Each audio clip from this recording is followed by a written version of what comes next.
தொடக்க நூல் அதிகாரம் 3. மனிதனின் கீழ்ப்படியாமை. ஆண்டவராகிய கடவுள் உருவாக்கிய காட்டு விலங்குகளிலெல்லாம் பாம்பு மிகவும் சூழ்ச்சிமிக்கதாக இருந்தது.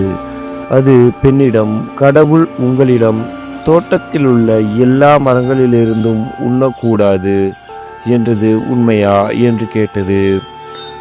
பெண் பாம்பிடம், தோட்டத்தில் இருக்கும் மரங்களின் பழங்களை நாங்கள் உண்ணலாம், ஆனால் தோட்டத்தின் நடுவில் உள்ள மரத்தின் கனியை மட்டும் நீங்கள் உண்ணக்கூடாது, அதை தொடவும் கூடாது, மீறினால் நீங்கள் சாவீர்கள் என்று கடவுள் சொன்னார் என்றாள்.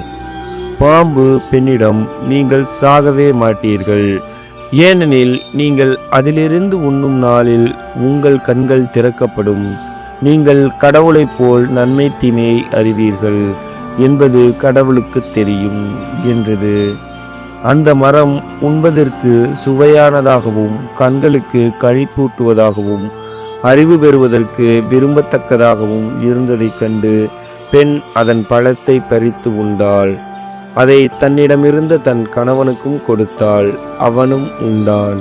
அப்பொழுது அவர்கள் இருவரின் கண்களும் திறக்கப்பட்டன, அவர்கள் தாங்கள் ஆடையின்றி இருப்பதை அறிந்தனர். ஆகவே அத்தி இலைகளை தைத்து தங்களுக்கு ஆடைகளை செய்து கொண்டனர்.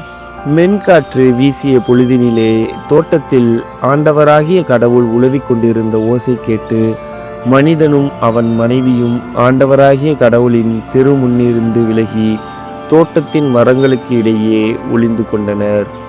ஆண்டவராகிய கடவுள் மனிதனை கூப்பிட்டு, நீ எங்கே இருக்கின்றாய் என்று கேட்டார்.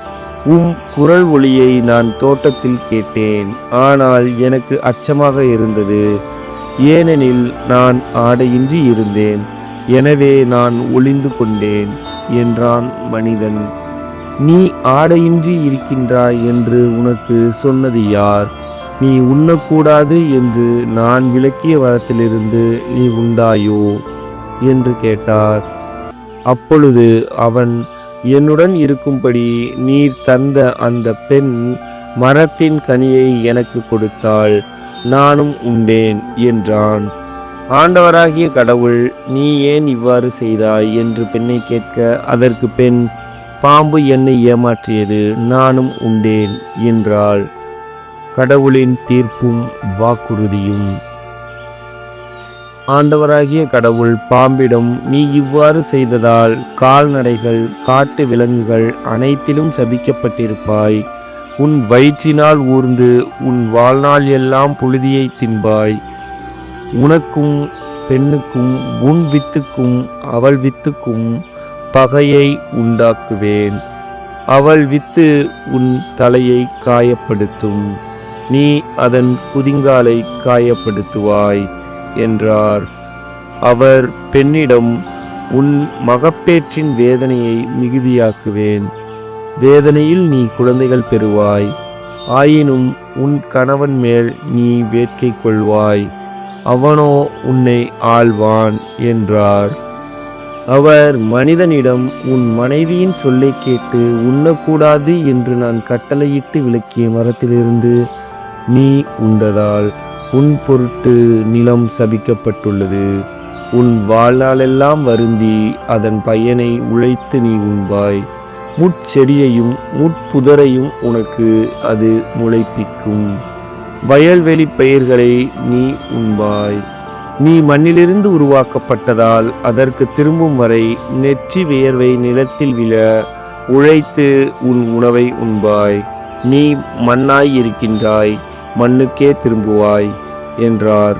மனிதன் தன் மனைவிக்கு ஏவாள் என்று பெயரிட்டான், ஏனெனில் உயிருள்ளோர் எல்லோருக்கும் அவளே தாய். ஆண்டவராகிய கடவுள் மனிதனுக்கும் அவன் மனைவிக்கும் தோல் ஆடைகள் செய்து அவர்கள் அணியச் செய்தார். பின்பு ஆண்டவராகிய கடவுள், மனிதன் இப்பொழுது நம்முள் ஒருவர் போல் நன்மை தீமை அறிந்தவன் ஆகிவிட்டான், இனி அவன் என்றென்றும் வாழ்வதற்காக வாழ்வின் மரத்திலிருந்தும் பறித்து உண்ண கையை நீட்டிவிடக்கூடாது என்றார். எனவே ஆண்டவராகிய கடவுள் அவன் உருவாக்கப்பட்ட அதே மண்ணை பண்படுத்த அவனை ஏதேன் தோட்டத்திலிருந்து வெளியே அனுப்பிவிட்டார். இவ்வாறாக அவர் மனிதனை வெளியே துரத்திவிட்டார். ஏதேன் தோட்டத்திற்கு கிழக்கே வாழ்வின் மரத்திற்கு செல்லும் வழியை காப்பதற்கு கெருபுகளையும் சுற்றிச் சுழலும் சுடரொளி வாளையும் வைத்தார். இது ஆண்டவரின் அருள்வாக்கு. இறைவா, உமக்கு நன்றி.